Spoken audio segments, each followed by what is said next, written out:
Hello, everybody out there.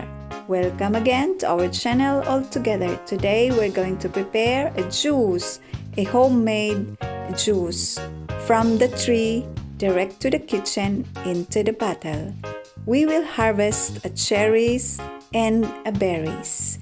Let's go! That tree is a cherry tree. Diyan po natin i-harvest yung mga cherries natin. Normally free lang po ito. Ang kompetensya natin lang ay ang mga ibon. Wala kasing time yung mga kapitbahay ko kasi may mga trabaho sila. Ayan, ako lang yung kumukuha dito. Every year, ginagawa ko silang juice. Yan, ang dami nila.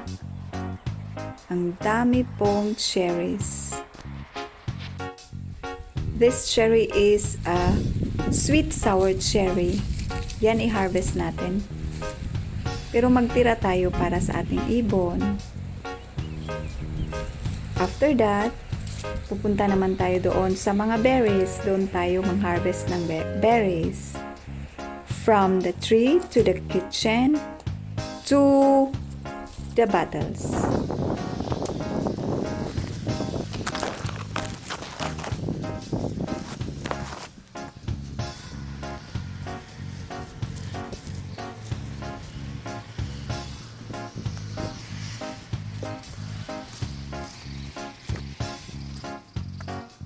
We're done with our cherries, so we're going to find now a gooseberries.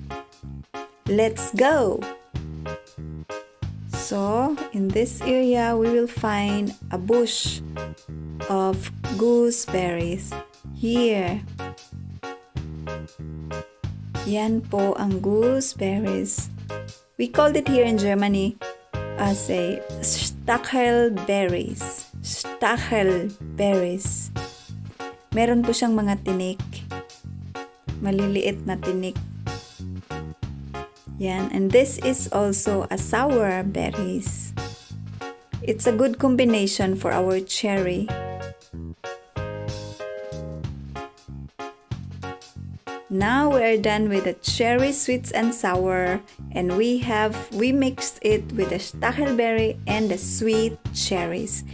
Now we're going to start our preparation, the procedure of our juice, homemade juice. Hugasan natin ang ating mga cherries at berries bago natin siya lutuin. At panuorin nyo kung paano natin siya lutuin without sugar.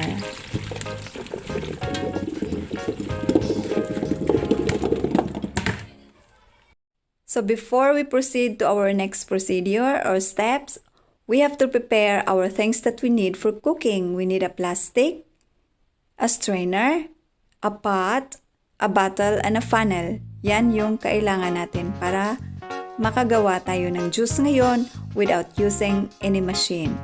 Now that after washing, ito na yung first step natin. Lagay natin sa plastic.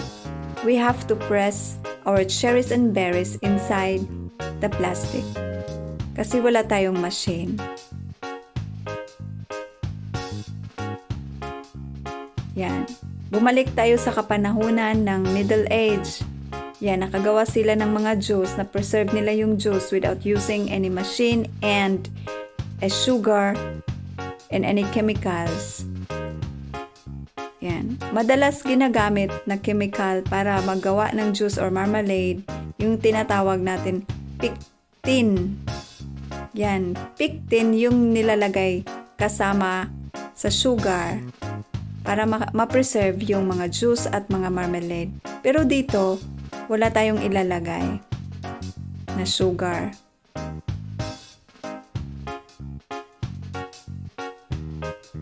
Sundan nyo lang po. Tapos strain natin para makuha natin yung juice. Yan. Bago natin iluto, ganito ang process niya.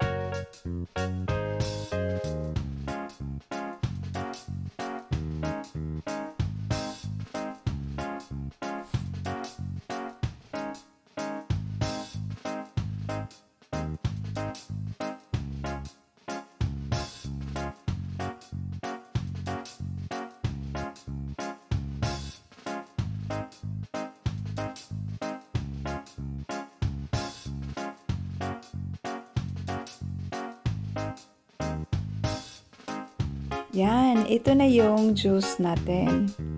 Galing sa ating fresh berries and fresh cherry. Pwede kayong gumawa sa Pilipinas ng ganito, yung mangga, pineapple, yan, gawin yung juice.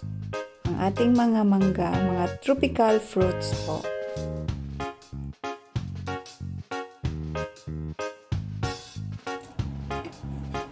So, we're going to start our cooking now. Aside from the salt, a teaspoon of salt and a teaspoon of lemon juice, I add some leaves of mint. I always add some mint or a basil to my cooking. And now it start cooking, we have to remove the foam. Alisin po natin ang bula para ang mailagay natin sa ating bote mamaya yung juice lang at walang kasamang bula-bula.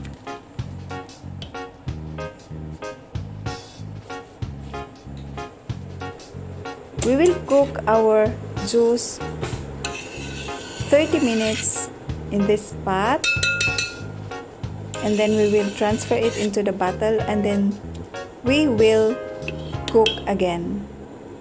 Sundan nyo lang po hanggang sa matapos para magkaroon kayo ng idea magluto or gumawa ng juice na walang machine, walang sugar, at walang chemical na magpapapreserve ng ating juice para tumagal siya.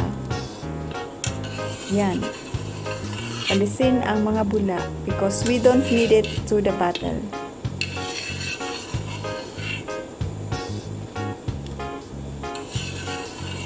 We have to remove the foamy. Yan. We call it foam. Alisin po natin ang foam. Stir it well again until 30 minutes, and then we will transfer it to our bottle. Tapos na po ang ating first procedure of cooking. Now we're going to jump to second procedure. But before we will cook it again, we will put our juice into our bottles. Kailangan po naka-sterilize yung bottles na paglalagyan natin ng ating juice.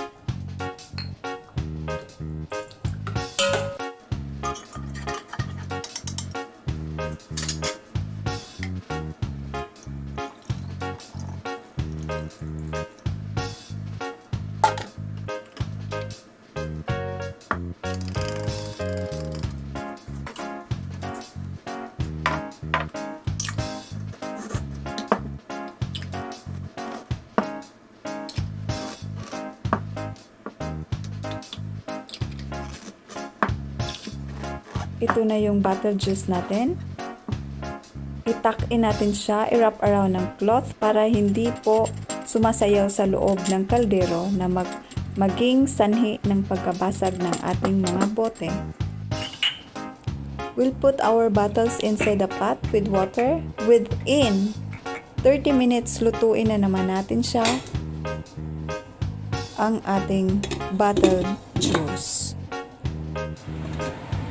After 30 minutes, our bottled juice in steam bath is finished. Tapos na po. Finally, we are done. Here are our bottled juice. We have to flip it upside down para po masarado ang ating mga bote ng tamang-tama. Here are our finished products. Traditionally made, without machine, without chemicals, and without sugar. You can refrigerate them or just put in a cool, dry place, and it will last 6 months and more. So you can make your own juice at home. Thank you for watching. I hope you learned something from today's video. Until next time, ciao ciao!